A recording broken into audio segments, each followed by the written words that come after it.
प्रणाम सभी साथी। આત્મજાગૃતિ શ્રી સંદેશાજી ચરણોમાં મારા પ્રણામ। આપણે સૌ આજે આ શિબિરમાં આત્મજાગૃતિ માટે આવ્યા છીએ। માનવ જીવનનો એકમાત્ર ઉદ્દેશ્ય છે આત્મજાગૃતિ।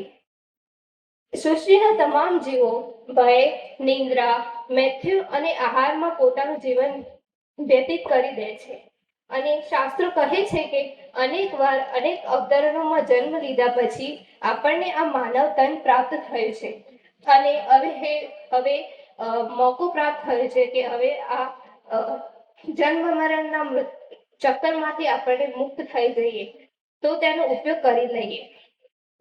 શ્રી પ્રાણનાથજી કહે છે કે વાણી મંથન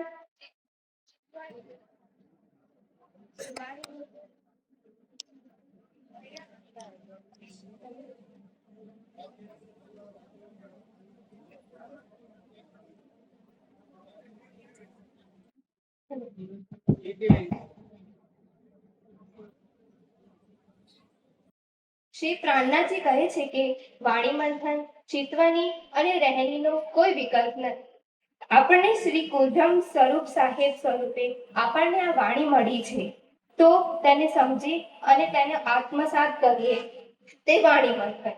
સંદેશ પ્રમાણે આપણી સુરતા અખંડ પરમધામ શ્રી રાજ્ય સાથે કરેલી લીલા અને તેનો આનંદની અનુભૂતિ થાય તે ચિતવણી। આમ શ્રી રાજ્ય સાથે કરેલી આનંદની લીલા આપણને તનમાંથી ઈર્ષા, દ્વેષ, વેર અને ઝેરને મુક્ત કરે તે રહેણી। આત્મજાગૃતિ શા માટે જરૂરી છે? તો આ સંસારમાં સુખ, દુઃખ, અનેક વેદનાઓ અને ચિંતાઓથી આપણે ત્રાસી રહ્યા છીએ।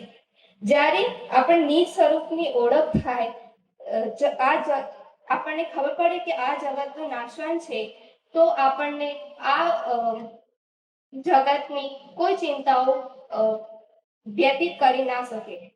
તો આપણે સૌ પ્રેમ અને સેવા થકી રામબોધમાં નિર્મિત પરમધામ મેડિટેશન સેન્ટરના માધ્યમથી આત્મજાગૃત સ્વરૂપ સાથે આગળ વધીએ। પ્રણામ સંદેશા।